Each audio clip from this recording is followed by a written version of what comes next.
Sæl og velkomin í podcast K.is. Það þungaviktar vika að baki hjá Liverpool og ég hef þungaviktar panel með mér hérna á línunni og vindum okkur strax í það sem ég út mættur frá Liverpool. Sæl og velkomin heim til landsins.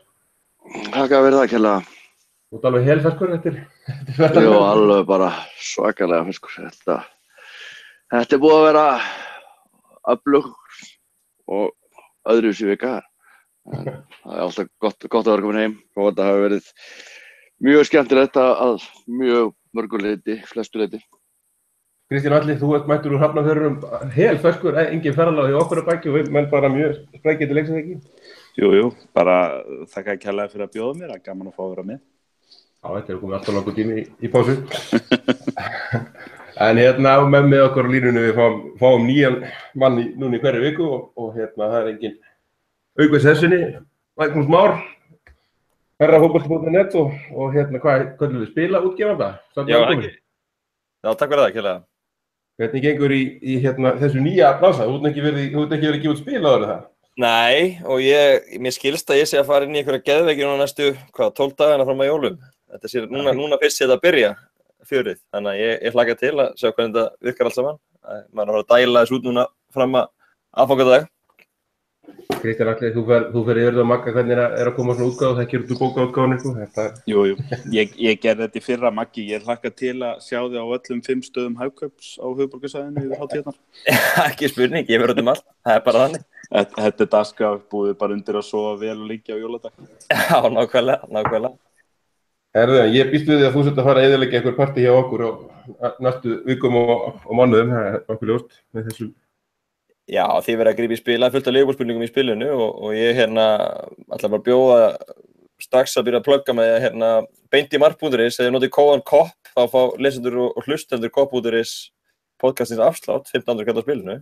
Já, það er ekki ónýtt maður. Þannig að bara beint í mark.is og notið kóðan KOPP, þá er afsláttur, þannig að ég mæli með þessu spili, það er nóg af Liverpool-spurningum og held að Liverpoolar menn hafi mjög gaman að þessu. Þetta held ég að sé alvöru, við setjum link í færsluna á beint í mark.is og að gera nýta sér þetta en hérna er okkur nokkuð að vanbúna þá bara hefja leik og já, ekki byrja þér Steini, þú ert að koma frá Englandi og við byrjum bara á þessum Everton-leik og hérna, hvað var að segja, er þetta ekki verstu töpuðu stig ársins? Jó, þetta er eiginlega, það er svo margt vont við þetta er eiginlega bara ég veit ekki, þetta er reyndir alltaf þannig þegar maður er á vellinum sko, þá verður maður svona rauninni aðeins minna súr rauninni heldur en þegar maður er hérna fyrir framan imban og er berjandi veggi og annað slíkt en það var bara vont bragð eftir þennan leik, það er bara verður að segja þess að það er svo margir faktorar, þetta er hvernig við sundur spilum þetta leik, hversu mikið hugleysi var hérna hjá andstæðingum okkar og hversu illa við fórum með færi og já, það var ekki bara eitt og það var allt og hvernig við stillum upp og hvernig við skipt inn á en það er alveg saman hvað maður týnir til mörg atriði að við áttum allan tíman að vinna hann leik það er eiginlega bara líffræðilega ómögulegt að vinna hann ekki þannig að það hefur verið bara oft elt okkur að það er alveg bara ansi marg atriði sem að svona summarast saman upp og gera það verkum að við kostum frá okkur stigum og það gerðum við svo sannarlega þarna og það er ekki á móti andstæðing sem að ég hef mikil húmor fyrir að kasta stigum frá okkur á móti. Kristján Atli, við byrjum bara á byrjunarliðinu, heldur að Klopp er að taka sér einhver snögg þarna, er þetta of mikil rótering sérstaklega fyrir svona stóran leik eða hvernig horfum við þér? Já, ég meina, hann hefur verið að rótera og það hefur verið að ganga mjög vel í törninni hingað til. En ég hugsaði fyrir leik, sko, mér fyndist, þetta var ekki spurningin að rótera, ég var alveg sammála því, það var leikur á miðvikudegi og það er leikur á miðvikudag og þetta eru margir leikir og ef hann hefði róterað ykkur þá fannst mér það bara alveg eðlilegt, sko, ég átti til dæmis og ég sagði það til dæmis við þá á fótbolti.net á laugardaginn, ég ætti ekki en til að vona á allir 4 Fantastic Four myndi byrja hjá okkur en mér fannst hann rótera kannski skrefi of mikið, það vantar helmingin í vörnina af þessum fjórum sem hafa verið svona okkar aðal í vetur. Hann með Lovren og Gómez inn á, en vantar Matip og Moreno og svo ákvörðin að setja svo langi hérna í framlínuna sem kannski síðan önnur umræða. Þá hefði ég kannski viljað að hann myndi meta þannig hefði við ætla að rótera í framlínunni og mér vantar helmingina vörninu minni og þá stilli ég upp minni sterkustu miðju og reyna að vera með svolítið flæðandi og bítandi miðju sem getur gert hlutina og ég saknaði þess mikið að hafa Wijnaldum og jafnvel Pjanic inn á líka í þessum leik. Mér varst Milner ekki skila sér nógu vel í þessum leik eða þú veist, hann var ekki að spila illa en við bara hefðum getað þegið leikmann með meira bit svona vitandi hvernig Everton myndi spila og mér fannst eins og hann hefði kannski þurft að lesa í það og ef hann ætlaði að hvíla á miðjunni þá finnst mér að hann hefði mátt lefa fyrir mínu að vera inn á frekar heldur en að henda Solanke í djúpulaugina. Solanke var mjög góður daginn þegar hann spilaði gegn Huddersfield á útivelli og það var svona kannski meira hans level á þeim stað sem hann núna ungur og svona stíða sín fyrstu skref, lagði upp mark þar og var óheppinn að leggja ekki upp og skora sjálfur. En borgarslagurinn á Anfield það ekki kannski einum á stór biti fyrir hann. Þannig að ég hugsa með mér, þú veist, hann hefði getað gert þetta auðveldar, hann kannski getað komist upp með Solanke ef hann hefði haft Wijnaldum og jafnvel Pjanic á miðjunni, hann hefði getað komist upp með að hvíla Coutinho og Wijnaldum og eitthvað á miðjunni ef hann hefði haft fyrir mín og frammi. Þetta var kannski einum á mikið, en svo eins og Steini segir, svo náttúrulega horfum maður á gang leiksins og það alltaf hægt að kenna þessar róteringum að leikurinn hafi ekki unnist. Það eru nokkur önnur atriði þarna sem að koma saman í að gefa þeim þetta djöfusins viðbjóðslega stig á Anfield. Nákvæmlega. Bæki, spurning, þetta er alltaf líka, þetta fyrsti derbyslagur hjá Big Sam og það ekki þinn maður í enska boltanum. Þú myndir vilja hafa hann í viðtölum og svona, nei ég segi svona, er þetta ekki... Gaman ánum sko. Já, ágjörðan því sko, það náttúrulega eiginlega bannað sko. Já, en ég er bara gaman að karakterinu því að það verður eitt í enska boltanum að vera með svona gamla skóla kallan inni og þó þessi hundleilu fótbolti, þá getur hann að virka og það er náttúrulega bara Liverpool að kenna að geta ekki unnið lið sem spila svona fótbolta og það er náttúrulega byggist það mikið til út af liðsvíslíkunni, ég er sammála Kristjánu því, ég menna það vantaði alla sköpunar gleði til að skapa ennþá fleiri færi, það voru vissulega einhver færi og Sadio Mane, ég náttúrulega skil ekki ennþá hvernig hann gæti ekki gefið boltan hann og klára bara leikinn, hefði 2-0 þar, það hefði þessi leikur farið 3-4-0, það er ekki spurning, en það vantaði bara meiri sköpunargleði og það er alltaf hægt að þú ert bara með eins með fórustu og getið fengið eitthvað svona bull í bakið eins og gerist þarna og þetta var mjög blóðugt. Mamma mín var á leiknum, hún er mikið Liverpool-kona og hún hefur aldrei verið að breið eftir leik. Hún var að segja mér, hún var farin að öskra á eitthvað gauðra þannig sem voru eitthvað að verja Klopp og hún var alveg trillt eftir leik, og hún er grótörð og hún sagði að aldrei verið að svekta eftir Liverpool-leik og síðan marga. Hún var alveg pollslök í Liverpool-búðinni þegar ég hitt hana þarna daginn fyrirleik. Já, fyrirleik, já. Það er kannski eins gott að ég hitt hann ekki eftir leik þá. Nei, nákvæmlega, hún var alveg að segja mér hún var að koma heima á hann, hún var að segja mér alveg trillt, sko. Þannig að ég skil alveg mjög vel að því að þetta var náttúrulega fótboltaleikur sem átti ekki að vera hægt að tapa. Ég er alveg sammála ykkur báðum í því að mjög líklega hefði bara svona meira traditional uppstilling með okkar sterkustu menn aldrei sett þetta leik í neitt vafa en bara hvernig leikurinn spilast yfirburðinni með þó þetta lið þar sem við hreinsum út miðju og setjum nýja miðju inn á. Mér varst til dæmis Oxlade-Chamberlain bara líklega besti maðurinn á vellinum maðurinn að hann er tekinn út af og tveir af betri mönnum vallarins eru annars sem skoraði marki og hinn búinn að vera frábært. Þeir eru báðir teknir út af í þessum leik.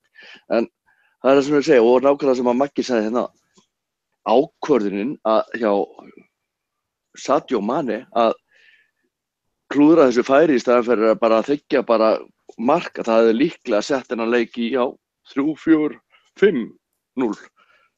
Þannig að liðið sem að byrjar ekki það sem hann vildi hafa en sýndi þá svo sannarlega að þeir hefðu átt að sigla þessum leik.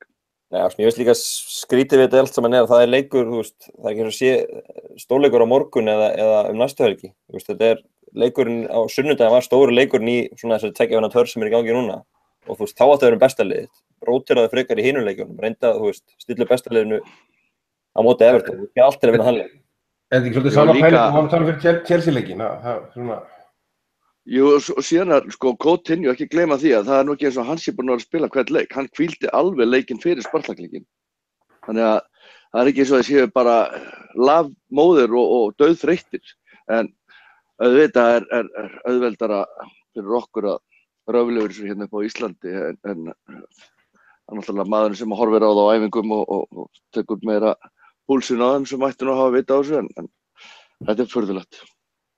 Maggi, eitthvað eins og til dæmis við horfum í því Spartakleikum, ég sammálaði með það svolítið skrítin röðun á þessu leikjaálagi, hvernig er hann að glíma við það. Það er líka við erum 5-0 yfir eftir 50 mínútur móti Spartak. Já.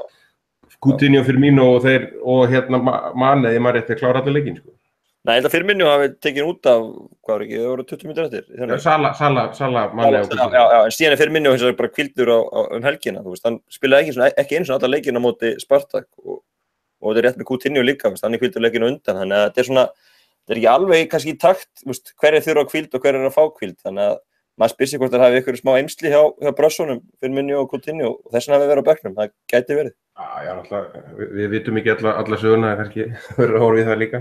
En þetta líka í Spartakleiknum að horfa í það að Moreno meiðist og að varnarmaður sem það er skipting sem verðum að taka og Lovren er náttúrulega eini heili miðvörðurinn, þannig að kannski erfitt að gagnrýna að hvíla og gefa fleiri í þeim leik og þá verður bara að taka leikmenn út af og þess að setja henni inn á. Já. Þetta er líka kannski þessi spurning með róteringa þegar við erum náttúrulega með doktorsgráðu Liverpoolmenn í umræðum róteringar síðan Rafa tók við. Að sko yfirleitt hef ég allavega haldið að svona, hvað ég að segja, að pointi með róteringu sé svolítið það að þú kemst í gegnum þegar að vera að spila marga leiki með því að rótera gegn veikari liðunum aðeins, gefa öllum hvíld og vera svo klár og þú neglir niður kannski, þú veist, það eru stórleikir þarna, það er Chelsea, það er Everton, það er Arsenal núna rétt fyrir jól og þar viltu hafa sterkasta liðið, en svo kannski það sem að svona setur skrúu í gangverki hjá Klopp er það að þessi Spartakleikur varði náttúrulega alveg svakalega mikilvægur 3-4 dögum fyrir Everton og þá kannski var hann komin í þá stöð að geta ekki nota sterkasta liðið sitt í báða leikina og í hvorum leiknum viltu frekar tapa stigum eða ekki fá þau úrslit sem að þið dreymir Við getum frekar jafna okkur á jafntefli gegn Everton í þessari deild heldur en ef að Spartakleikur neði fara illa þannig að ég kannski, þú veist, hann var kannski í erfiðri stöðu varandi þessa róteringu og mönnum finnst þetta skrítið bara svona eitthvað prinsipmála vera ekki með sitt sterkasta lið gegn Everton og heimavelli en hann kannski var bara í erfiðri stöðu ég heldur verðum líka kannski sína kallinu smá skilning hann er að reyna managera þennan hóp og gera það miklu betur en hann gerði í fyrra svo að menn hlaupi ekki á vegg í janúar og ég held að hún sé að takast það ágætlega þó svo þetta hafa endað í jafntefli. Er ekki líka, höldum maður sáfram, verður ekki horfið þessum steini komið inn á að þessi rótering var ekki vandamál. Liverpool var svo miklu betra en þetta Everton-lið þetta er eitt versta sem ég séð frá Everton á Anfield og það kannski 4-0 leikurinn fyrir ekki svo mörgum árum sem einu sem var svona keppi við það en Maggi það er stóra atriði eftir leik og vendipunkturinn og hérna það er vítaspyrnudómurinn á Lovren. Fyrsta lagi hvernig horfði þetta við þér, þetta víti eða ekki og þú nú vanið að taka viðtöl við þjálfara eftir leiki, hvernig fannst þér að horfði viðbrögð Klopp hvernig horfði þið?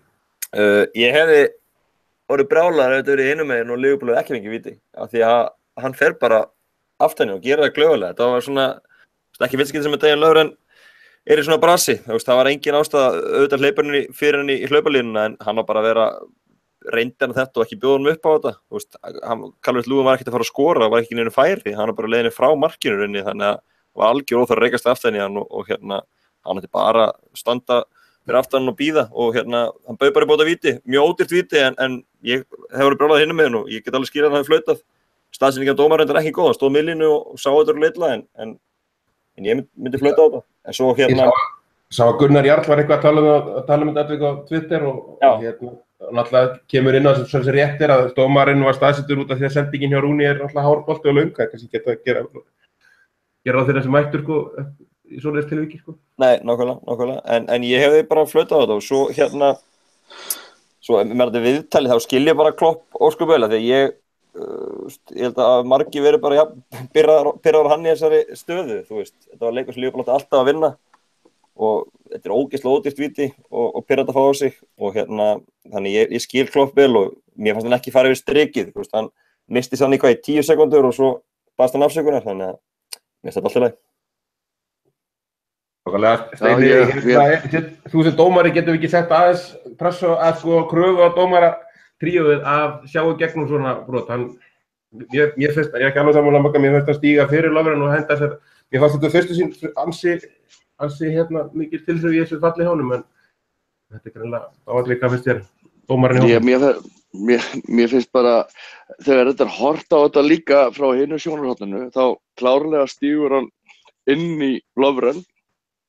Mér finnst hann ekki vera ýta á bakið á honum og þetta er alveg, ef að hægt að tala soft víti þá er þetta eins soft og það getur orðið, sko. Það er eiginlega, en það er líka rétt sem að Maggi segir, sko. Lovren kemur sér í þessi vandræði. Hann lætur boltan fara þarna yfir sig og hann kemur sér í þessi vandræði en mér fannst með að við annað bara í leiknum, línunum sem var komin í leikinn, þá fannst mér þetta alveg gríðarlega harður dómur og bara það er hægt að skilja kannski út frá sjónarhólu dómarans. Já, hann sér aftan á hann og hann fer niður sem sekkur bara alveg drein, sko. En ég veit ekki, mér fannst það bara rangur dómur, sorry. En þetta er náttúrulega hluti að það er svona matsatrið, menn horfa mismunandi á hlutina og ég held að þetta sé ekkert alveg clear cut í kringum þetta dæmi, en þetta var þetta svo svekkjandi að því leyti að þeir mótarir okkar í þessu leik voru bara ekkert nálægt því að komast inn í þetta. Já, ég hjó svolítið eftir því að því ég var að horfa þetta í sjónvarpinu náttúrulega eins og allir okkar sem ekki heita Steini sko þegar þetta gerðist fyrst og þar kemur kannski svona einhverju Lovren fordómar upp í manni, hann dæmi vítið og ég rík á fætur í sófanum og alveg brjálaði bara nei Lovren, hvað varstu nú að gera þér og var alveg eiginlega bara viss sko og svo beið maður eftir endursýningunni, var þetta ekki alveg örugglega víti, þetta hlýtur og þetta var eitthvað svo augljóst sko fannst mér, svona þegar ég var að horfa þetta í beinni og þá var maður náttúrulega bara með loftmyndina. Svo farið í fyrsta endursýningu og þá endursýnar hægt þessa loftmynd og mér sýnist hann aftur vera með hendur á bakinu á honum og svo fara þeir í endursýninguna sem sagt svona nánast frá sjónarhorni dómarans, þá væntanlega hann einhver myndavél sem er yfir vellinum og þar, þú veist, þar bara sést hann með höndina á bakinu á Calvert-Lewin og ég hugsaði bara með hann getur ekki dæmt víta á það, hvort sem þetta er mikil snerting, hvort hann fleygir sér eða ekki, hann getur ekki dæmt á þetta þegar hann sér mannin fara niður og Lovren er búin að vera með hendina á bakinu og maður sér sko, hann lyftist aðeins upp hjá honum treyjan við bara lóan á Lovren á bakinu á honum og þá er ekki fyrir en eftirleik og ég sá þú veist eins og Jamie Carragher til dæmis kom inn á Twitter og hann var að horfa á þetta með alla skjái í gangi á Sky og hann segir strax þetta var að pjúra víti hvað eftir að gera Lovren og þá er ekki fyrir en eftirleik þegar maður var að horfa á greininguna að þá kom hitt sjónarhornið, það er sem sagt myndavélin sem er fyrir aftan endalínuna sem sýnir svo greinilega hvernig Calvert-Lewin stekkur inn í hann og Lovren er með tvær hendur, hann getur ekki látað þær hverfa, skilur, og þá sá maður alveg klárlega að Lovren var saklaus í þessu, skilur, hinn gjörsamlega sótti þetta á Lovren og annars lít, hann kannski, ég meina, er hann of nálægt honum, við erum alltaf brjálæðir ef að varnarmaðurinn er ekki nálægt manninum á þessum stað og annars lít og þannig að, þú veist, ég kannski, þú veist, þar gat maður hreinsa Lovren á sökum að það svona aðeins að kannski horfa í lítið hinn bara með Lovren fordómana en ég get ekki sé hvernig dómarinn gat ekki dæmt á þetta með sjónarhornið sem hann hafði, þannig að ég vorkenni dómaranum svolítið við að vera að fá endilega bátt fyrir að hafa dæmt víti þó svo við sjáum síðan á endursýningunum þetta á klárlega rangur dómur, þannig. Nákvæmlega, höldum áfram, Maggi, þetta eru 10 stig núna sem Liverpool hefur verið að tapa niður eftir að vera yfir, við erum að tala um þessu tímabili, þeir að tapa niður 10 stigum eftir 70. mínútu. Við sjáum til dæmis núna svolítið rytm úr liðinu þegar Salah tekin út af vond skipting eftir að hyggja, þá setur náttúrulega fyrir mínu inn á, en er þetta ekki orðið svolítið mikið áhyggjefni fyrir okkur henni, stundum með Liverpool? Jú, svo varstu með mestarleikina á móti Sevilla, 3-0 yfir í hálfleik og missa það líka niður.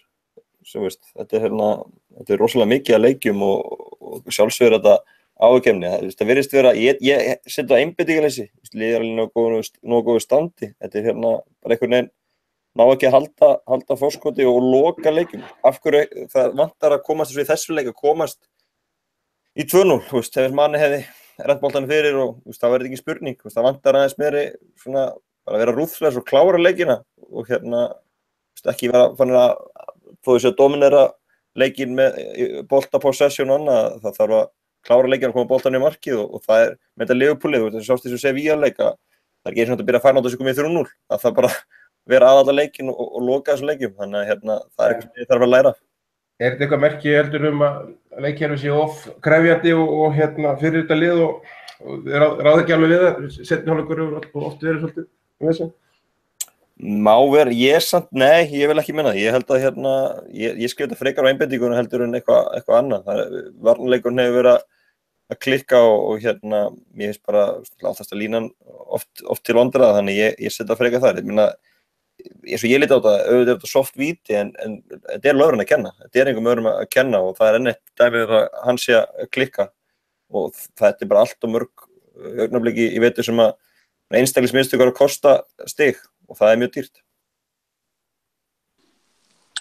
Já, ég síðan að Liverpool tapaði fyrir Tottenham, þá erum búin að spila núna 10 leiki og taplaus í þeim öllum. Þeir hafa unnið 7 og gert 3 jafntefli og þessi jafntefli eru Sevilla, Chelsea og Everton og í öllum 3 leikjunum þá er Liverpool með unnið leiki í höndunum. Missa 3-0 niður 3-3 gegn Sevilla, innan við 10 mínútur eftir þegar Chelsea jafna og núna 20 mínútur eða tæpar eftir með Everton og sko, hann er búinn að tala um að hann tók til með varnarleikinn og hann reyndi að þétta vörnina eftir Tottenham-leikinn og menn hafa ekki verið að fá sér mörk úr opnum leikadrun nema þetta slysamark hjá Chelsea í deildinni held ég bara í núna nokkur leikjum í röð og svo náttúrulega þetta Sevilla-dæmi var hörmungar hálfleikur bara. En ég verð að taka undir með Magga, ég get ekki séð þegar að varnarleikur liðsins hefur batnað svona mikið og Minjulega er búin að spila mjög vel og ég get ekki séð neitt annað en að það sé eitthvað andlegt í gangi þarna og við erum ennþá, þú veist, á 4. ári eða eitthvað að ræða þetta, ég veit ekki hvað veldur en menn eru brothættir og leið og það kemur eitthvað eitt svona móti að þá menn ekki nógu ruthless, ég veit það ekki. Síðan Klopp tók við það, Kristján, það verður ekki allir tapað eins oft niður fórustu leikjum. Þetta er rosalega pirrandi. Ég meina við, sko, í allir Klopp umræðu til dæmis, að janúar og febrúar voru hörmulegir í byrjun árs og kostuðu okkur í rauninni allt sem hægt var að vinna eða gera á síðasta tímabili. Síðan þá er liðið búið að tapa 3 leikjum eða maður rétt frá og með mars, einum fyrir lok tímabilsins og 2 núna í haust. Fara að tapa þessu í gegnum meistaradeildina en eru samt í brasera því þeir eru alltaf að missa leikinir í jafntefli og þessi jafntefli er kála okkur í deildinni. Liðið með 6 jafntefli í 16 leikjum, það er ekkert liðið í topp 10 með jafnmörg jafntefli og Liverpool. Nei. Og menn geta, það er eins og þeir sögðu á Anfield Draft, það var mjög góð punktur sem ég hlusta á eftir leikinn helgina, að Liverpool spila vel og þá er andstæðingurinn í vondumálum eða Liverpool spila illa og tapar en Liverpool getur ekki unnið 1-0. Liverpool getur ekki verið slappir og þú veist, ég held að það sé búið að gerast einu sinni í vetur, það var þarna þegar Sadio Mane fekk, hvað var ekki náttúrulega skefin sigurmarki Crystal Palace eða einhverjum á Anfield. Einu leikurinn á 25 leikjum þar sem að liðið hefur kannski ekki verið neitt spes og náðu að vinna 1-0. Þannig að þú veist, það segir bara alla söguna, annarkvort leikur þetta lið vel eða þeir vinna ekki. Og ef þú þarf að ná árangri deild, þá verður að geta náðu stíginn líka þegar þú ert ekkert upp á þitt besta. Það segir kannski margt þetta og náttúrulega eitthvað tilviljun í því að við erum búin að vinna oftar 7-0 í vetur heldur en 1-0. Sá ekki að tala það. En höldum áfram Steini í sagðum dagina eftir 3 löng ár verður Liverpool loksins komið með búin að jafna sig á söluna Suárez. Næstu bara svona í kjölfarið af því, hvort myndirðu vilja frekar núna? Sóknarlínu Liverpool sem við erum að horfa á í dag og þá náttúrulega áhersla á The Fantastic Four eða það sem við horfum á síðast þegar vorum með alvöru sóknarlínu Suárez og Kó. Þetta er rosalega erfið spurning. Ég held að Jánins bort bara, þú bara velja. Ég held að það eru fáir knattspyrnumenn sem hafa haft mikil áhrif á mig eins og Suárez hafði þegar hann var að spila hjá okkur á þessu tímabili.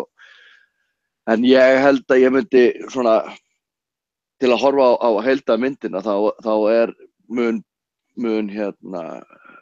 effektífari til lengri tíma að vera með fleiri sem eru í svona virkilega háum klassa þó ég voru ekki að segja að Störling og Sturridge hafa ekki verið í háum klassa þannig en ekkert sambarlegt að vera með í dag. Það er alveg ofboðslega magnað að horfa á liðið þegar það er með þessa 4 leikmenn inn á og ég tala nú ekki um andstæðingarnir eru ekki svona af hæsta standard, þá bara taka þér og bara snýta það er alveg með ólíkindum að fylgjast með þessum strákum að spila fótbolta og aðdáun mín fyrir mín og blessiðum og hún er ekkert að minnka eftir þennan leik sem ég sá hann á miðvikudaginn síðustu viku. Ég er mjög skoður. Þetta er alveg stórkostlegur knattspyrnumaður og ég held að það sé sem betur fer fleiri og fleiri að gera sér svona að opna augum fyrir því hvað hann er að gera á vellinum. Hann er alveg ótrúlegur skoður. En þetta er já, bara ég allavega svona til að svara spurningunni þó hún sé mjög erfið að svara henni að þá myndi ég taka setupið eins og er í dag þrátt fyrir að þetta sé Suárez sem umræður. Maggi, sama spurning? Ég held ég sé hinum einn. Ég held ég myndi fara í nostalgíuna og fá Suárez aftur. Það var svo ótrúlega góður, en ég er alveg sammála Sigursteini því að til lengri tíma litið þá er þetta betra að vera með fleiri og jafnari menn.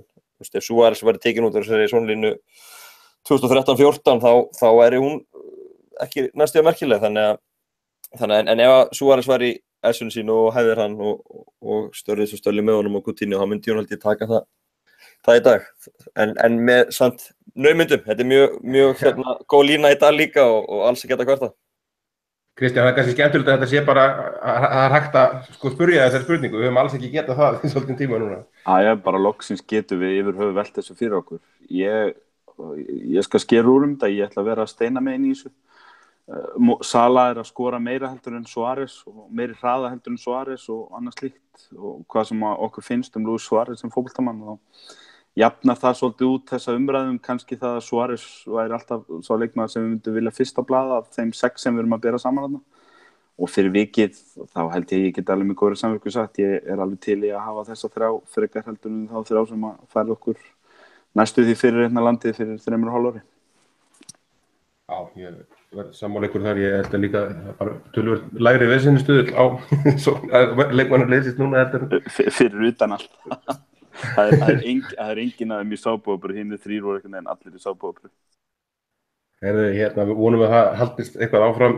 Steini, þú ert náttúrulega líka á Spartak-leiknum og við erum að sjá Liverpool í þessari riðlakeppni. Þeir fóru fram í síðasta leik sem þeir náðu að klára hana riðil, en erum við ekki samt að sjá þetta lið bara, og sérstaklega með þessum Spartak-úrslitum senda svolítið sterk skilaboð að liðið sé komið aftur í meistaradeild og vonandi þó til að vera. Þetta er allt annað að sjá Liverpool núna þráttur þetta að tekið þennan tíma að komast inn í 16. úrslitin. Já, og ekki bara það, heldur bara þessi riðill, þetta riðast ekki fyrir síðasta leik en bara almennt spilamennskan hjá liðinu heima og úti í keppninni og í riðlinum og við getum líka tekið Hoffenheim inn í þessa mynd. Hún hefur verið gríðarlega samfærandi. Það er enn og aftur eins og við bara vorum að tala um áðan að það koma leikir sem við bara náum ekki að drepa. Við erum að yfirspila mótherjar okkar og við erum að skapa okkur fullt af færum. Þetta var svona í Spartak-leiknum á útivelli og þetta var svona í Sevilla-leiknum heima og þetta var líka í Sevilla-leiknum á útivelli sem við náttúrulega áttum bara aldrei að tapa niður. Þannig að frammistaðan var bara mjög samfærandi og ég held að menn hafa alveg náð að stimpla sig vel og hressilega inn í meistaradeildina og ég held að það sé ekkert, þessi lið sé ekkert gríðarlega spennt við að vera mæta Liverpool og þeir telji sig örugglega hafa kost á því að skora mörk á móti þeim. En mér finnst bara líka svo gaman að sjá meistaradeildina núna, bara samsetningun á þessum 16 liða úrslitum, bara ensku liðin eru bara að stimpla sig inn og það er bara að segja okkur eitt að þetta er á uppleið loksins eftir nokkur mörgur ár. Já. Ekki. Maggi, mér langar eiginlega að spyrja þig ef ég má, 5 ensk lið í 16 úrslitunum, af því að þú náttúrulega ert á kafi í fréttunum, er þetta ekki bara eitthvað sem hefur áhrif hreinlega á, þú veist, eins og lestur á fótbolta.net og annað slíkt og áhugann á meistaradeildinni heima, öll liðin sem komin áfram og enski boltinn allt í einu bara með í þessari keppni? Ekkert smá, maður finnur fyrir miklu meira áhuga á meistaradeildinni núna heldur en til dæmis í fyrra. Það að Liverpool og United séu bæði inni sérstaklega, skiptir öllu máli. Það hvað ég segja, 80% af þjóðinni hefur taugar til Liverpool eða Manchester United, þannig að þetta breytir öllu og það verður ótrúlega gaman eftir áramót á öllu þessi lið inni og þau, með drátti líka, þá þetta bara ágætis líkur að við séum með 4 eða 5 lið áfram í áttalúrslit þessuna, þannig að þetta verður ótrúlega gaman að fylgjast með þessu, því að kannski áhuginn á meistardeildinni hefur dalað svolítið undanfarin ár þegar þessi lið frá öðrum löndum en Englandi hafa verið að komast hvað lengst í undanúrslit, en ég held að þetta verði meira fjör í kringum umfyllunum núna. Já, það hefur kannski líka verið þannig að, og ég hef nú kannski verið duglegur að hnýta í það, hún hefur verið svolítið einsleitt þessi meistardeild í nokkur ár núna, það hafa alltaf verið sömu svona 5 liðin sem að hafa skipað undanúrslitin einhver að þeim. Steini, það kannski horfið til annars vegar núna, ég meina Real Barcelona eru kannski ekki búin að vera í þessu en maður spyr sig, Real, Bayern, Barca, eru þeir endilega sigurstranglegustu liðin í ár? Nei, alveg, bara eiginlega alls ekki. Nú bara City, þeir eru bara orðnir alvöru player á þessu sviði. PSG, þeir eru búin að líta mjög vel út. Real hafa ekki verið að líta neitt rosalega vel út með við síðustu ár. Síðan verður mjög athyglisverð viðureiknanda hjá Chelsea og Barcelona, en það alveg klárt mál og það ekki lengur sem að þú getur bara sagt, því að það er mjög líklegt að Bayern, Barcelona og Real Madrid verði 3 af þessum 4 í undanúrslitum. Það bara ekkert þannig í dag. En Kristján ekki með, ef við horfum bara á sérstaklega ensku viðureiknirnar, Chelsea, Barcelona, Juventus, Tottenham fyrirfram, hefði maður haldið að þetta væri rosalega vont fyrir þessi lið að fá þessa stórleiki og svona, þetta náttúrulega liðið sem að vera að fara hvað lengt undanfarin ára, en ég minn þetta bara 50-50 nánast í báðar viðureiknir, eins og þú spilast núna tímabundið. Já, og þetta einhvern veginn þannig sko, maður horfir á kannski og hugsa með sér, ok, kannski sluppu United vel, en Sevilla eru Evrópusérfræðingar og þeir eru ósigraðir á sem blessaða velli í ár eins og við vitum.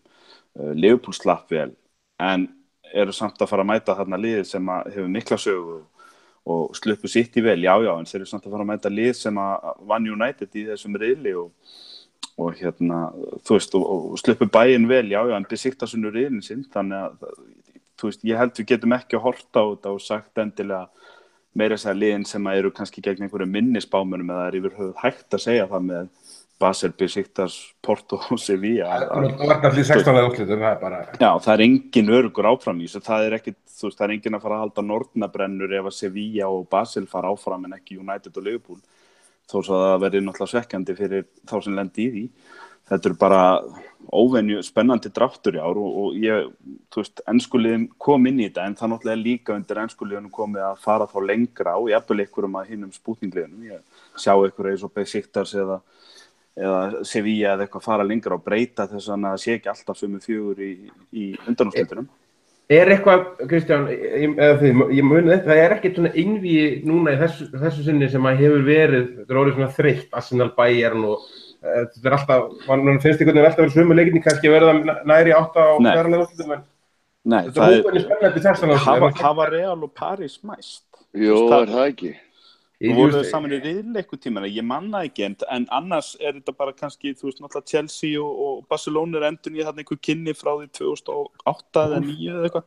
2012 síðast minnum að þau spila saman? Já, þú veist, það ekkert sem hefur verið í gangi undanfarin ár sem maður strax að rámkóla augunum yfir. Þetta spila skemmtilega, en Steini, eitthvað svona að taka út úr þessum Spartak-leik, þetta var náttúrulega, þetta Spartak-lið ekkert vant í að vera, þeir ekkert að tapa 7-0. Það hafa ekki gert í ansi langa tíma hjá þeim sko og hafa ekkert verið að gera það í þessum riðli sko. Nei, og reyndar ekki Maribor heldur sko, en það verðast, við erum bara að vera verulega samfærandi finnst mér í þessum Evrópukeppnisleikjum og bara hlakka gríðarlega. Ég ætla ekki að lýsa yfir, ég get ekki flutt ánægju öskurs ópið sem að Magnús Þór Jónsson tók í Liverpool þegar ég sagði honum að það væri búið að draga Liverpool á móti Porto. Hann var gríðarlega sáttur við þetta núna með þing fyrir Portugal. Þannig að mér finnst það bara, þetta var óskadráttur minn að fá þetta lið og ég held við eigum góðan séns á að fara í gegnum þá. Talum ekki við höldum svona áfram Þannig að það bara game on í meistaradeildinni. Það var bara, nú það bara deildin fram í febrúar og þetta gæti orðið eitthvað bara ævintýri. Hvernig var stemmingin úti? Ég meina, ekki allir að horfa í þennan drátt að fara, það ekki Úkraína, allt annað gott út af því að þau búið bara svona ferðalög að gera líka, sko. Já, menn voru svona bara ekki Úkraína og ekki Túrín. Bara Túrín út af bara, það bara þing með Ítalina, það bara erfitt að fara til Ítalíu sem stuðningsmaður, það mikið af últras og vesenni í kring og það bara mikið leiðindi. Þannig að menn voru bara almennt séð bara nánast sama hvort að þetta yrði bara ekki Donetsk eða Túrín, en auðvitað finnst tjallanum ekkert leiðilegra að þegar þetta heitu löndin og þeir geta verið bara úti og sippi sig ölinni bara hérna á torgunum. Þannig að ég held að þetta hafi verið hitt alveg í mark hjá bara flestum þarna. Nákvæmlega, Maggi, ykkur þetta bæta var til Porto í 16 leið, var eitthvað annað sem þú vitið frekar eða getum við ekki bara verið ansi kátir með þessa niðurstöðu? Jú, ég held að þetta sé bara veisla og ef allt eðlilegt þá viljum við bara klára þessa viðureign, en við svo vitið, sem við búin að benda á, þá náttúrulega þessi lið öll komin hérst úrst af eigin verðleikum og það geta bókað neitt, en ég verð ansi söktur að við klára ekki þessa viðureign. En þetta líka, eins og segi, þetta gaman að fara til, þetta var gaman að fara til Porto, bara sem fyrir stundmenn og svona. En eitthvað að lokum, Kristján, meistaradeildar? Hvað er til Liverpool? Nei, bara seinni leikurinn á Anfield og þeir sem vilja veðja á móti Liverpool meistaradeildinni ár, þeir gera þá eigin ábyrgð því að við hinir vitum betur. Bring it on bara, við erum búin að bíða eftir þessu. Og það var svona þjóðstarta fyrir 3 árum og nú kom að því og menn náttúrulega eru líka að reyna að festa sig í sess í deildinni en við erum í þessar keppni í ár og bara bring it on. Maggi, talandi það, spurning, sko, umræða, það bara blaðamenn Liverpool Echo og víðar hafa verið að tala núna undanfarið, öðrum og svona mildari tóni, þeir hafa talað að sko klúbburinn hafi verið með skilaboð sem hafi verið mildari heldur en í sumar varðandi Coutinho. Ég hafi verið töluverð umræða núna, kannski eðlilegt á þessum árstíma að Coutinho sé jafnvel að fara í janúar, í svona meira heldur en bjóst við. Er það eitthvað sem að, byrjum á þér Maggi, hvort þú sér það fyrir þér að gerast og þá hvernig? Ég held að þetta er bara spurning, ekki hvenar hvort heldur hvenar hann fer til Barcelona Coutinho. Þetta gerist núna í janúar eða í sumar held ég held að það sé óumflýjanlegt. Ég vonaði nú að Liverpool ná að halda honum út tímabilið, það bæði erfitt að finna nýja manni í staðina miðju tímabili og bara breyta rytmanum í liðinu. Coutinho verið góður síðan hann byrjaði að spila aftur eftir þessi leiðindi í sumar, þannig ég vonaði ná að halda honum út tímabilið og mér finnst vissulega Liverpool Echo aðeins byrjað að gefa undir fótinn, aðrir enskir fjölmiðlar hafa verið svona rólegir, það hefur verið lítil umræða um þetta ennþá. Þannig að ég er svona að vona þetta verði ekki núna í janúar heldur fyrir í sumar. Sko, ef þetta var vesen í lok sumarsins að selja hann og eins og við höfum oftast talað Steini varðandi þessa janúarglugga, er þetta ekki bara útilokað að við séum að bara spá í þetta yfir höfuð í janúar, eða sér þetta að gera þetta á? Ég bara neita að trúa því, sko. Ég bara fyrst að við náðum að berja þetta niður í síðasta sumar og engin klásúla þarna á ferðinni bara og drengurinn er búinn að vera að spila bara fína fótbolta og ekkert að sölka neitt, þannig að ég sé ekki af hverju ósköpunum Liverpool ætti að fara að láta frá sér í janúar. Það er bara ekki séns í mínum huga. Ég er meira að segja ekkert rosalega sannfærður að þeir hleypa honum bara heldur næsta sumar. En það er kannski meiri óskhyggja en mér finnst það ekkert vera eitthvað garantít dæmi, sko. Hann enn og aftur, hann er á nýjum samning, hann er ekki með neina klásúlu, why? Já. Þetta, maður spyr sig líka hvað við breyst hjá Liverpool. Eigendurnir tóku einfaldlega prinsip afstöðu, segja, í miðjum ágúst, stóðu við hana út þann glugga. Það vissu allir, þetta var bara seint. Barcelona fór á seinta staðarinn að ná í hann fór á seinta staðarinn að hreyfa bátinn eitthvað og Liverpool bara tók afstöðu, það er ekki hægt að kaupa á svona stuttum tíma mann í staðin fyrir Philippe Coutinho og hann einfaldlega ekki til sölu nema það henti Liverpool og það hentaði Liverpool alls ekki þarna og af hverju ósköpunum ætti svo prinsipafstaða að hafa breyst í janúar og hvernig Liverpool þá að fara að fá inn í staðin í janúar fyrir Philippe Coutinho, ég get ekki sé hvernig að Liverpool eins og Steini segir, hann með langan samning og enga klásúlum að eitthvað fyrirfram verð. Þannig að Liverpool ennþá bara með alla ása í erminni og ég sé ekki hvað við breyst hjá Liverpool, hvorki Klopp sem að leta hann á fyrirlefandi í síðustu viku né FSG sem tóku þessa hörðu stöðu í ágúst og það er ekki 4 mánuðir síðan. Og ég sé bara ekki hvað ætti að hafa breyst nægilega mikið. Það getur vel verið að Barcelona reyna eitthvað í janúar, bjóði í hann og blaðri fara alltaf stað og hann þarf að vera alveg sérstakur Bjáni ef hann reynir að rugga bátnum aftur í janúar þegar að tímabilið er svona á svona ögur stundu. Þannig ég sé það ekki fyrir mér heldur og ég sé bara ekkert gerast í janúar en svo segi ég eins og Maggi næsta sumar eru menn búin að hafa ár til að búa sig undir það að Barcelona mun örugglega reyna aftur og hann mun jafnvel reyna aftur og þá getur allt gerst en ekki í janúar. Maggi, heldur að sé einhvers staðar í möguleiki til dæmis að Thomas Lemar orðað við núna fleiri lið og ensk lið og hann var orðað við Liverpool sterklega í ágúst. Við náttúrulega Keita að koma en líklega ekki í janúar heldur og svo náttúrulega alltaf spurningum Van Dijk.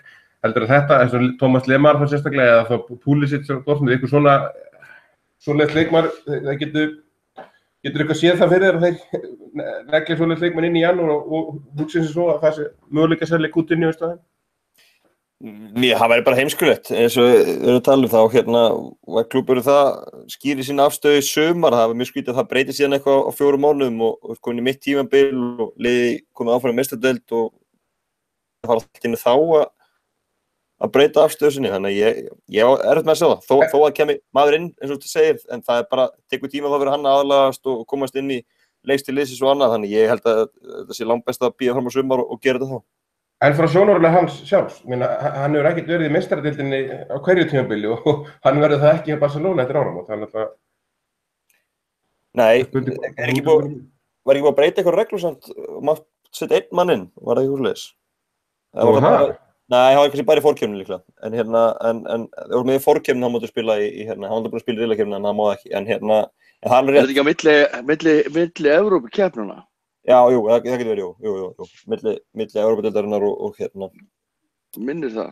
Og ég held að sé alls ekki gjaldgengur. Nei, það er rétt, þannig að það væri líka mjög skrítið, þú veist, það var að fara allt í það, þó að hún langar rosalega mikið til Barcelona, það væri skrítið að vera bara að fara að spila í deildinu og byggarnum og sleppa mestadeildinni, þannig að ég held að hljóta búið að selja það að klára tímabili í Liverpool og þetta er gengið líka það vel bæði honum persónulega og liðið verið á fínu skriði á undanförinu, þannig ég sé ekki af hverju allt í að hoppa í burtu núna.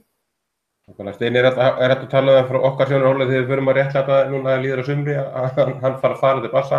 Er samt að tala núna að mikilvægt að minnka, er það ekki alveg smá svolítið til í þér með undanfærið 3 ár? Jú, en síðan að móti kemur og þá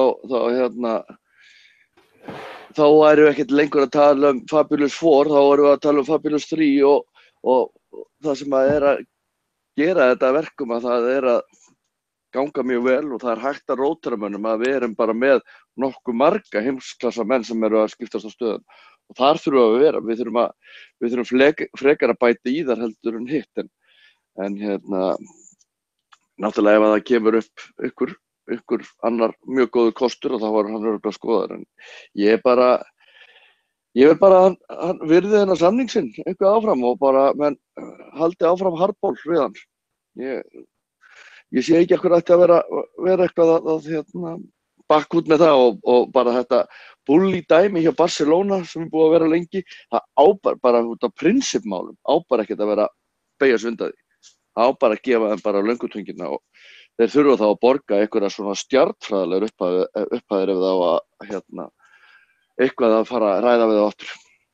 Já, við náttúrulega treystum líka, getum alveg treyst FSG svolítið fyrir því út af því að þeir hafa bara sýnt að þeir vilja ekkert láta búlja sig og ég er alveg sammálaður, varandi bara náttúrulega öll lið í heiminum ættum við allra síst að selja Barcelona á fleiri leikmenn nema það bara með einhverjum ótrúlega kringumstæðum, einhver svona Neymar tilboði sem er helst á út af klásúlu sem við missum hann.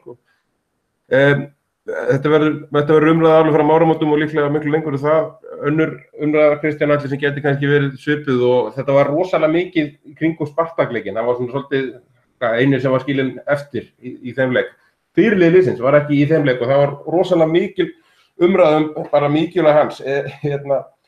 Henderson, þetta ný Lukas hjá okkur og þurfum við að hafa áhyggjur af fyrirliðanum? Hvernig sé það fyrir? Það náttúrulega kom beint inn í næsta leik en þetta bull umræða eða á hún eitthvað rétt á sér? Þetta fyrst og fremst bara þreytt umræða. Hann fyrirliði Liverpool og ég sé ekkert sem að breyti því. Hann verður það áfram. Hann verður leikmaður Liverpool áfram og Jürgen Klopp virðist treysta mjög mikið á hann og hann mjög vel liðinn innan leikmannhópsins klárlega. Eina spurningin sem ég set við Henderson að í því hlutverki sem hann að spila í dag þá væri maður alveg til í að sjá betri svona specialist varnartengilið í þá stöðu til að kannski gefa okkur ákveðna hluti sem Henderson gefur okkur ekki bara því að hann ekki natural í þessa stöðu en jafnvel þó svo þú færir út og keyptir eitthvað næsta Mascherano eða eitthvað í janúar eða næsta sumar sem að bara eignar sér þessa stöðu okkar N'Golo Kanté eða eitthvað þá Jordan Henderson alltaf áfram hluta þessu liði og ég myndi gera ráð fyrir að hann alltaf áfram byrjunarmaður bara aðeins framar á vellinu með við hliðin á svoleiðismanni því að Jordan Henderson líka búinn að kenna okkur það í þau skipti sem að menn hafa jafnvel afskrifað hann og hreinlega verið á leiðin að selja hann til Fúla með eitthvað kjaftaði sko þá kemur hann alltaf sterkari tilbaka það virðist vera hörku karakter í honum líka þannig að það, þú veist, hann verður hann áfram allavega meðan Klopp hann því að Klopp á trú á hann og ég hef það líka. Maggi, þegar Liverpool spila til úrslita í meistaradeildinni núna í vor og það náttúrulega verða allir heilir fyrir þann leik, hann í liðinu, byrjunarliðinu? Í úrslita meistaradeildinni, mér ekki farin aðeins fram úr sjálfsögðu þannig? Nei, ég meina bara sterkasta byrjunarlið Liverpool. Já, þá hann í liðinu, hann náttúrulega með bandið eins og Kristján segir og þá hann í liðinu en mér finnst það fyrir að nota hann kannski að minnst alltaf að kæla aðeins svona inn á milli sem búið að gera því að hann þarf að stíga upp, hann hefur ekki verið nógu góður á mínum að þessu tímabili og hann þarf að gera betur og sóknarlega eru Liverpool miklu betra þegar þeir getur spilað með Coutinho og Tjan og Wijnaldum saman frekar en að vera með Henderson því að tölfræðin alltaf ótrúlega hvað hann sendir mikið til hliðar og aftur á bak. Hann svona, einhver hafi bannað honum að senda fram á við í miður, hann það sé alveg bannað, þannig að hann þarf að stíga upp og þú veist, sérstaklega liðir eins og helgina mæta Everton, ég skil alveg svona að fyrirliðin alltaf liða í gamla slag og í baráttuna og svona, en á móti kemur þá vont að hann geti ekki skapa meira og það alltaf sem vantaði helgina, það var meiri sköpunargleði og því til þá verður hann að gera betur og skila bara með betri tölum, þú veist, hann verður að geta komið lykilsendingar, stóðsendingar og gert eitthvað fram á við því að þetta allt og flatt þegar hann inn á og þú veist, það þýðir ekki bara senda til hliðar og aftur á bak. Steini, ég veit ekki alveg hvað Maggi að tala að við sem að hlaupa á okkur, þegar við tala úrslitaleikinn í vor, heldur hann byrja inn á þeim leik og myndur þú sattu við það? Þetta verður bæðið að vega að það verður mútið París þessi leikur. Svoleiðis. Það ekki daginn frá. Veitu, varst það ekki þú sem varst Jinx-master 2000? Alveg bara það mátti ekki orða svo mikið sem sigur og þá var það orðið Jinx. Ef þið munið það eftir að ég hef átt áhrif að við fórum ekki úrslit meistaradeildarinnar, það skal ég taka það bara á mig, ekkert bara Nei, eins og staðan í dag, nei, alveg klárt nei og ég alveg sammála Magga og ég náttúrulega búinn að vera að röflum þetta mjög lengi og það voru mjög fáir leikmenn sem ég var mjög ósáttur við núna í Everton-leiknum en það var klárlega Hendo enn og aftur þar kallt greið og enn og aftur verið líka að taka það fram og ég ekkert búinn að missa trúna á honum sem leikmann en guðmund góður hvað má hvíla hana þess að því að það bara eitthvað ekki alveg í lagi hjá kallt kvölunni. Það sjálfstraustið eða það bara eitthvað að plaga hann. Ég held að bara þurfa að tjekka, láta konunars Mignolet aðeins ræða við hann. Aftur hvort að hún getur komið í gírinn. Þannig að nei, eins og staðan í dag, aldrei. Bara hann er ekki annar ekki þriðji og ekki fjórðu kosturinn á miðjuna í mínum huga eins og staðan er núna. Það held ég, strákar, það er stutt á milli leikja núna, alveg ótrúlega stutt á milli leikja. Við erum eiginlega svona að Liverpool hálnað í svona, við töluðum leikjaprógram þar sem var bara náttúrulega 3 daga fresti leikur fram að áramótum og rétt fram yfir áramót. Maggi, annað kvöld, þá er West Bromwich sem stýrt af Alan Pardew og lið sem sett upp á Tony Pulis. Og það er kjölfarið á Samaldalsleik. Hægt að hafa það eitthvað mikið verra í svona leikjaflagi? Það er skellur að Pulis mæti ekki. Nei, þetta er það leikur sem verður að vinnast og ef við tala sköpunargleði þá er líka einmitt að þessi stilt upp sóknarsinnu liði, helst þeirra flestir úr þessu Fab Four spili og ég myndi vel sjá Henderson bara hvíldan aftur á morgun. Bara aðeins að gefa hann skilaboð, hann þurfa að stíga upp og þetta verður rúta sem verður lögð þannig á völlinu Anfield og það þarf að vinna sig fram hjá henni og koma boltanum í neti og þetta gæti alveg verið þolinmæðisverk og svo má ekki gleyma því að það þýðir að Liverpool verður líka að læra það þó að fyrsta markið komið þá er það verkefni ekkert lokið þegar þetta Liverpoolið annars vegar því að West Brom getur þá alveg skorað á horninu 850 og jafna 1-1 að það þarf að taka þetta föstu tökum og þetta er stórhættulegur leikur þó að West Brom hafi verið slagir á þessu tímabili þá Pardew kannski eitthvað aðeins að negla saman hana og þetta er ekki leikur sem að hægt er að taka með vinstri. Heldur þetta er ekki skref upp á við þessi ráning hjá FBA? Tony Pulis virðist vera árið ströggl alltaf meira og meira hjá honum í þessar fótbolta, í þessari deild, að minni þolir maður bara yfir höfuð fyrir svona leikin. Ég menn er ekki Pardew líklegri til að ná ykkur út úr liði sem hefur búið að vera að byggja upp lið núna, fáinn leikmenn, fleiri sem geta spilað fótbolta, er eins og Tony Pulis verið veikar eftir sem að fá betri leikmenn eða liðina? Já, og svo stuðningsmenn náttúrulega bara geðveikir á því að vera að horfa á þetta spila. Það er alltaf lægt þegar árangur næst og þessi Tony Pulis fótbolti. Ef það gengur vel þá er lítið þetta að segja sem stuðningsmenn, þú ert alltaf að fá úrslit. En þegar þú ert að spila fótbolta og ekki úrslitum eins og voru búin að gera þannig að áður en Pulis var ekki, var ekki sigurleikur held ég í 10 leikjum í röð, voru ekki búin að vinna í langa tíma og þá held ég að þú missir bara vilja til að horfa á fótbolta sem stuðningsmaður. Að þurfa bæði að horfa á svona hörmulegan fótbolta og gengur ekki neitt.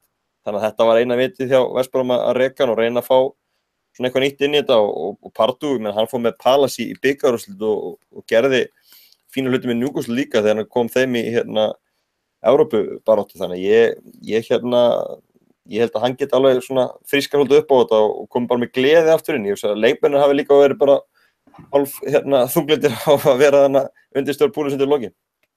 Voruð þið ekki líka með West Ham í bikarúrslit 2006? Jú, nákvæmlega, í eftirminnilegu leik. Eftirminnilegu leik, sko. Kristján Atli, hvernig leggst þessi VFB-leikur? Við höfum ekki verið að fá glæsilega niðurstöðu. Við varum þetta flott í fyrra en undanfarin ár hefur þetta alveg verið hrikalega erfitt á móti VFB og reynda Pardew. Það virðist vera greinilega, það er búið að svara spurningunum hvað þarf til þess að menn fagni því að Alan Pardew taki við liðinu sínu, það er að hann sé að taka við Tony Pulis.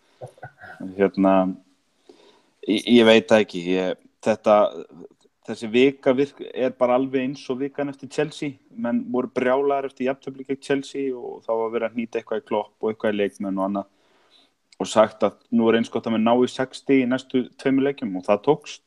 Og nú kemur þetta jafntefli gegn Everton allt brjála og nú er eins gott að menn ná í 60 í næstu 2 og við bara verðum að stefna það og þetta er náttúrulega algjör möstun leikur að menn ætla sér eitthvað á leiktíðinni þá vinna menn þetta West Brom-lið sem er svo vonlaust að Pulis á rekinn og eru með, hafa ekki ennþá skora mark síðan að Pardew tók við og þannig ég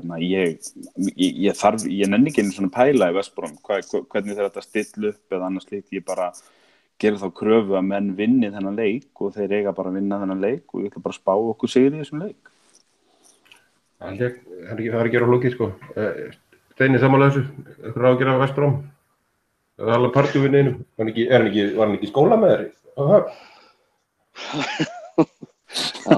Þessi pakki.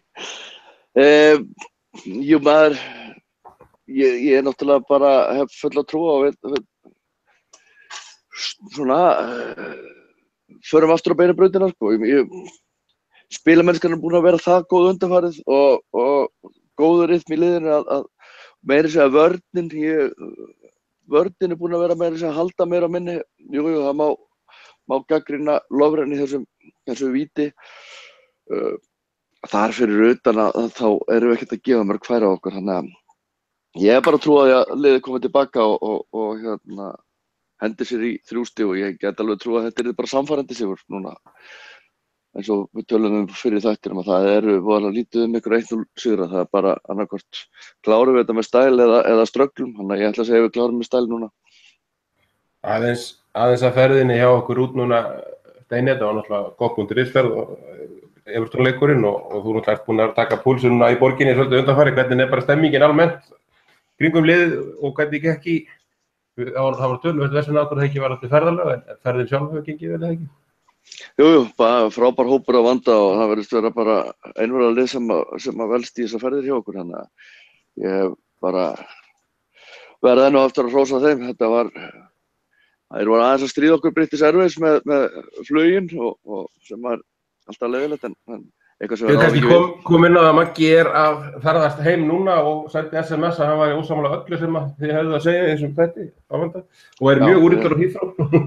Við erum búin að vera í herbyggi saman í nokkra daga núna, þannig að við höfum getað alveg fundið bara fullt af nýjum hlutum sem við erum ósammála þannig að engin skortur á því.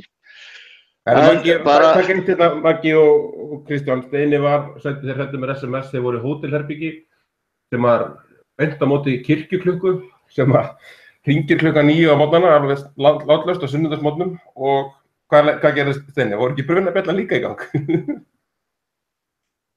Jó, yfirleitt fer þetta í gang klukkan 9 við mikinn fögnuð þeirra sem er með herbyggi beint á móti og ég held að Einar Matthías hafi verið bara hársbreitt frá því að myrða mann og annan hérna í einni ferðina þar sem ég var í herbyggi með honum. En við fundum nýja aðferð, hvernig að ræsa hérna fólk á leikdegi, þannig að 8:15 og þá var ekki okkar hóp sem var að koma seint heim á djamminu og ákvaða að kveikja sér í einni rétt upp á herbyggi og það endaði allt fólkið út af götu klukkan 8:15 og það var enginn að fara að sofa eftir það. Þannig að við ætlum að fórna alltaf einu fararstjóra í að fara bara að brjóta brunaboða klukkan eitthvað vist og afhenda miðana í kjölfarið. Herðu, förum að ljúka þessu Maggi, það er bara beint í mark Ólu veinuna fram að orðum við hvetjum allar til að nýta sér þetta frábæra tilboð, það kærlega verið það, við setjum þetta inn í færsluna beint í mark.is og setja kopp sem kóða, þá er afsláttur á spilinu, þetta er jólagjöfin í ár. Heldur betur, ég ætla nú að skjóta á okkur spurningu, er það ekki tilvalið? Þetta er skipti í 3 styrkleikaflokka. Það bættist við hálftími við þennan þáttinn, ok. Það geta allir spila, þannig að krakkarnir geta verið í ásónum og svo eru tvistar og svo þristar og ég ætla sjálfsög hendi ykkur í þrist þegar kemur á Liverpool og ég ætla að spyrja frægt mark. Slægir Liverpool og Manchester United þetta spjaldið og ég spyr hver skoraði síðasta markið í 4-1 sigri Liverpool á Old Trafford árið 2009? Það er punktur þar. Þetta er sjálfsögðu menn eins og þið með á hreinu fengið 3 stig þannig, en þetta er dæmi spurningar í spilinu. Þetta er kannski ekki fyrir alla, en náðum sem Dórsena, en vissulega eftirminnilegt mark. Hann skoraði verið 2 mörk í sikkurum leiknum í 2 stórslugum, annar á móti Real Madrid. Það er nefnilega málið. Þannig að þetta er Dórsena King Dórsena. Já, hann bara sjálfsögðu sinn sess í spilinu. Þannig að þetta er klálega jólagjöfin á. Ég held ekki rifist helling að hittist og spila þetta. Það getur mjög nefnilegt. Þetta er svona eins og Trivial Pursuit með bara fótboltaspurningum. Já, þetta er raun sem því að ég er ógeðslega góður og konan á aldrei eftir að vilja spila þetta mig. Nei. Ég verð að spila þetta með alla aðra. Það er þannig. Það er ljómandi gott. Þetta verður ekki spurning, við þurfum að kíkja þetta bara sem allra fyrst, en ég þakka hann bara kærlega fyrir í kvöldstrákar og við verðum líklega með podcast í næstu viku. Heyrumst á. Yes.